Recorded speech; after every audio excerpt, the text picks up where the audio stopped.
হ্যাঁ, আমি শঙ্করদা থেকে বলছি। হ্যাঁ, শেখ মনোয়ার হোসেন। আমি এগ্রিকালচারে কাজ করি। হ্যাঁ, এবং এই কচু পাতাটায় এই জলে পড়েছি দেখুন। হ্যাঁ, জলটা কি ধরছে? ধরেছে কি জলটা? না। এই আমি এগ্রিকালচার 82 এটা, তাই তো? এগ্রি 82, হ্যাঁ। এগ্রি 82 আমি একটু কয়েক ফোঁটা এতে দিচ্ছি। হাফ চিপির মতো দিন, হাফ চিপির একটু কম দিন। দেখেন এমনি আন্দাজ করে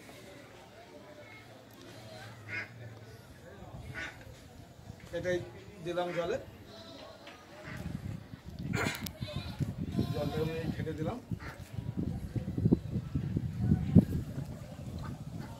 ঠিক আছে, আর কিছু করতে হবে না।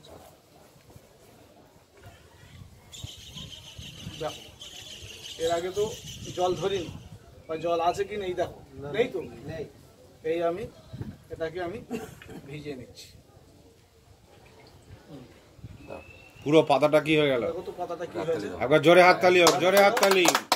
ম্যাজিক, ওয়েস্টিজের প্রোডাক্ট ম্যাজিক। তাহলে এই জিনিসটা ব্যবহার করলে যে চাষের দিক থেকে উপকার হবে না ক্ষতি হবে? বীজ পাতা একটা স্প্রে করলে, যেমন এই যে আমরা ওষুধ ব্যবহার করছি, স্প্রে করছি, ওতে জল ধরছে?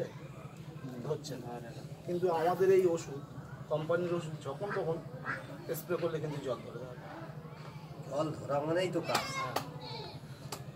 একদম। ধন্যবাদ দাদা, অসংখ্য ধন্যবাদ আপনাকে।